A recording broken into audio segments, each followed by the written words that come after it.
1층 국민연금은 뭐 이미 최근에도 이슈가 되어 왔기 때문에 연금액이 줄어든다 이런 말들이 많잖아요. 그러면 내가 은퇴할 시점에 내가 어느 정도 국민연금 받을 수 있을지 그 국민연금 어플 통해서 들어가서 보실 수도 있지만 국민연금 홈페이지에도 이제 예상연금 월액표라는 게 있어요. 이제 내가 근로한 전체 기간의 평균 소득을 기준으로 해서 내가 근속 연수 10년, 15년, 20년 뭐 이런 식으로 40년까지 근로했을 때 내가 예상되는 월 수령액을 계산해 볼 수가 있습니다. 그래서 표를 좀 가져와 봤어요. 만약에 내가 평균 급여가 400만 원인데 근로한 기간이 25년이다. 그럼 84만 원 정도 월에 국민연금액을 수령을 하실 수가 있죠. 30년으로 가면 100만 원 정도가 되는데 만약에 평균 소득이 550만 원이면 400만 원 근로자 평균 소득을 받던 근로자가 30년을 일해야 될 연금액을 비슷한 수준으로 25년만 일해도 받을 수가 있습니다. 그런데 지금 현재 국민연금은 소득 대체율이 약 30%의 타겟이 맞춰져 있어요. 그래서 평균 수령액이 이제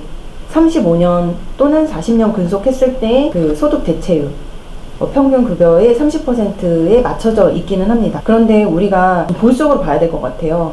연령대가 젊으신 분도 있고 이제 곧 은퇴를 앞둔 뭐 50대, 60대 계신 분들도 있겠지만 아무래도 20, 30대 그리고 40대까지 본다면 우리가 35년 일해도 이 지금 120만 원 약 한 30%를 받을 수 있는 게 아니라 좀 더 보수적으로 뭐 한 25년, 30년 수준으로 받을 수도 있겠다라고 보수적으로 봐주시면 좋을 것 같습니다. 그래서 최근에도 연금 개혁 관련해서 나왔던 이슈 중에 하나가 지금 연금 보험료를 9% 정도 내고 있죠. 회사가 반, 근로자가 반 내고 있는데 이걸 인상을 해서 연금 고갈 시기를 조금 늦춰보겠다라고도 얘기가 나오고 있고 어쨌든 지금 연금을 어떻게든 국민들에게 주기 위해서 국가에서도 이 연금을 어떻게 재원 마련을 할지에 대해서 되게 고민을 많이 하고 있지만 아무래도 우리는 그 시기에 갔을 때 조금 더 예상 연금 수령액 지금 엑셀표로 보았던 것보다는 좀 더 보수적으로 생각을 해주시는 게 필요할 것 같습니다. 그리고 연금 수령 시기가 아마 65세가 기본 수령 연령으로 되어 있으실 것 같아요. 69년생 이후부터는 이제 65세부터 수령이 가능한데 예를 들어서 우리가 회사를 60세까지 다니면 국민연금 받을 때까지 5년의 시간이 비잖아요. 그래서 국민연금에는 조금 더 일찍 받을 수 있는 아니면 조금 더 뒤에 받을 수 있는 조기연금과 연기연금의 제도가 또 있습니다. 그래서 만약에 내가 연금 수령을 원래 기본 나이 65세 하면 150만 원씩 받을 수 있는데 이거를 5년 앞당기면 1년당 6%씩 감소하면 30% 정도가 감소한 거죠. 월에 105만 원 정도의 연금 수령이 가능합니다. 또는 내가 지금 현재 받고 있는 다른 수입들이 있어서 이걸 65세부터 받지 않아도 된다라고 하면 뒤로 미뤘을 때는 6%씩 똑같이 증가하는 게 아니라 이제 7.2%씩 증가하여 이제 연금 수령액은 204만 원씩 받을 수 있습니다. 그래서 연금 수령에 대한 거는 이 수령을 할 시기쯤 가서 조기연금으로 받는 게 좋을지 연기연금으로 받는 게 좋을지 선택할 필요가 있는데요. 매달 받는 돈은 적지만 65세부터 받는 게 유리한가 아니면은 연금액을 크게 키워서 뒤에 받는 게 더 유리한가 이런 게 좀 고민이 되실 거예요. 그래서 지금 이 표를 보시면 파란색 선은 조기연금이고 노란색 선은 기본 연금이죠. 65세에 받을 때 가정을 한다면 누적 연금액이 같이 맞닿는 시기가 76세에 맞닿게 됩니다. 그러면 조기연금은 60세부터 받았으니까 16년 받고 그리고 기본 노령연금은 65세부터 받기 시작을 했으니까 11년 정도 받는 거죠. 11년 정도 받아서 이제 그 시기를 비슷하게 맞춰지는 거죠. 그러면은 내가 76세까지 그래도 무난히 그건 날 수 없는 부분이지만 지금 현재 건강 상태로 봤을 때는 76세까지 근데 사실 우리 부모님들 보면은 요즘에는 60 환갑 잔치도 안 하시고 사실 칠순도 칠순이 아니라 이제는 고위연을 할 정도로 굉장히 수명이 늘어났잖아요. 그러니까 뭐 76세도 난 우리 부모님 보면은 거뜬히 살 것 같아 라고 하면 연금 수령 시기를 조금 더 뒤로 받아도 된다. 그럼 연기연금으로 받을 수 있죠. 그러면 200만 원씩 받으면서 기본 65세에 받을 연금보다는 연금 액수는 더 많아지고 그리고 83세까지 받았을 때 65세의 노령연금의 누적액이랑 연기연금액이랑 누적액이랑 맞닿는 시기가 다가옵니다. 그래서 사실은 이 조기연금과 연기연금의 제도를 만든 것도 그 시기에 내 건강 상태를 고려해서 좀 일찍 받아도 되겠다 싶으면 조기연금으로 개시를 하라는 얘기고 또는 좀 뒤에 받아도 되겠다라고 하면 이제 70세에 개시하는 연기연금으로 할 수 있도록 연금의 제도가 무작정 65세부터 받을 거는 아니라고 보시면 될 것 같아요. 네, 그래서 일단 국민연금은 현재 소득 대체율은 30%지만 좀 보수적으로 보자. 그리고 내가 그때 연금 재원이 마련되어 있는 규모에 따라서 또는 내 건강 상태에 따라서 기본 연금 개시 연령에 개시를 할 것인지 아니면 좀 일찍 개시할 것인지 좀 뒤에 밀어서 개시할 것인지 선택을 하시면 될 것 같습니다. 네, 그리고 2층 퇴직연금에 대해서 좀 말씀을 드리면 일단 퇴직연금은 과거 이제 퇴직금 제도에서 미국의 그 401k라고 해서 퇴직연금 제도를 그러니까 성공적으로 되는 걸 보고 한국에도 도입한 제도입니다. 그래서 확정급여형, 확정기여형, DB, DC형으로 나눠져 있고요.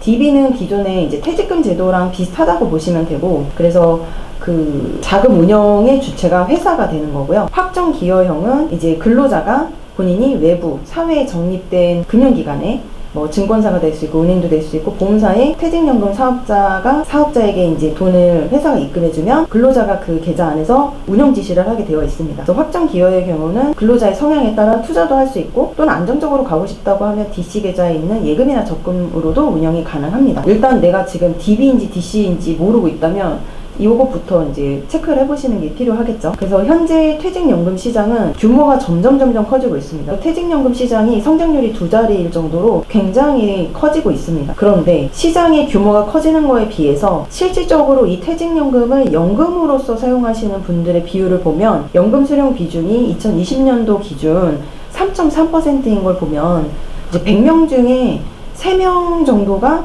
연금으로 사용하고 있다는 거거든요. 그러면 이거를 누군가는 일시금으로 꺼내서 집에 대출을 갚는다든지 또 그 시기에 일을 할 수 있는 건강 상태나 체력이 일을 할 수 있는 상태인데 놀고 있으면 아쉬우니까 이런 걸로 창업을 한다든지 아니면 또 투자를 한다든지 그런 식으로 꺼내지는 돈들이 많은 것 같습니다. 그런데 이제 퇴직연금으로 저는 이게 연금으로서 쓰지 않고 다른 목적으로 쓰여지면 결국에는 3층 중에 2층이 빠져버리는 거잖아요. 그럼 개인연금으로 준비할 영역이 더 넓어지는 거니까 되도록이면 퇴직연금은 회사에서 퇴직했으니까 나에게 일시금으로 큰 돈을 줬구나, 나 이걸로 여행 가야지, 이런 게 아니라 진짜 완벽한 일로부터의 은퇴를 하는 시점에 나의 생활비로 써주셨으면 좋겠어요. 그래야 내가 준비하지 못한 개인연금의 영역을 이 퇴직연금으로 좀 채워질 수 있다고 생각을 합니다. 이제 회사에 다닐 때 퇴직연금을 요 2가지의 유형으로 선택해서 운영을 하는 거고요. 그럼 IRP는 뭐 연금저축 세액공제 되는 건 똑같은데 왜 이 2개가 나눠져 있는 거예요? 라고 많이들 여쭤보시는데, 이 DB, DC는 운영을 하다가 이 직원이 퇴사를 하게 되면 이 돈을 회사가 가질 수는 없잖아요. 근데 이미 우리나라는 퇴직연금 제도를 도입했기 때문에 퇴직금 제도였을 때는 개인 계좌에 넣어줄 수가 있었어요. 그런데 이제는 퇴직연금 속성의 계좌에 넣어줘야 되는 거죠. 그렇기 때문에 IRP, 개인 퇴직연금 계좌를 만들어 오세요라고 얘기를 합니다. 이제 퇴사하시게 되면 퇴직연금 제도를 갖고 있는 회사에서는 이제 그 담당자분들이 퇴사한 직원들에게 IRP를 만들어 오라는 거죠. 그럼 IRP에 이제 그 돈을 넣어줍니다. DB나 DC에서 운영되어 있던 돈을. 그러면 이 IRP는 개인 퇴직연금 계좌니까 이 퇴직금을 IRP로 받으면 그 퇴직소득세를 좀 일부 감면받을 수 있는 혜택도 주어지고 있어요. 그래서 IRP에 넣어서 앞으로 계속 여기서 이제 추가적으로 더 넣는 거는 연말정산때 세액공제 받을 수 있고, 또는 내가 퇴직금을 연금으로 수령할 때는 퇴직소득세 감면 효과도 있으니까 여러 면에서 이제 절세 혜택을 누릴 수가 있습니다. 그래서 IRP는 이제 뒤에 개인연금에서 또 나올 내용이니까 거기에서 좀 더 자세하게 설명을 드리겠습니다. 그래서 2층 퇴직연금에 대해 정리를 하면, 일단 우리 회사가 퇴직연금 제도를 도입하고 있다. 그러면 DB에서 운영하고 있는가, DC에서 운영하고 있는가를 확인을 하시는 게 필요할 것 같고요. DB는 어차피 운영의 주체가 회사이기 때문에 근로자가 할 액션은 없습니다. 하지만 DC에 갖고 있는데 아무것도 안 했다. 그러면 계속 이 퇴직연금 사업자한테 연락이 오고 있을 거예요. 디폴트 옵션 설정해 주세요. 근데 그 디폴트 옵션 설정하라는 이유는 내 돈이 지금 아무 일도 안 하고 놀고 있기 때문에 그런 연락을 취하는 거거든요. 그래서 이 DC는 근로자가 운영 지시를 해야 되기 때문에 최소한 이 돈이 놀지 않고 어떠한 액션을 취할 수 있도록 뭐 회사가 제공하는 포트폴리오를 설정하셔도 되고, 어쨌든 운영하는 것을 직접 하셔야 되니까 DC 계좌를 놀고 있는지 아닌지도 꼭 확인해 보시면 좋을 것 같습니다. 그리고 퇴직금은 퇴사를 하고 다른 회사 이전할 때 이전 회사가 나한테 수고했다고 수고비로 목돈을 줬구나 하고 고맙게 쓰지 마시고, 일로부터 완벽한 은퇴할 때 그때 퇴직금을 연금으로 분할해서 수령하시는 걸 권장드리고 싶습니다. 그래서 개인연금으로 넘어가 볼게요.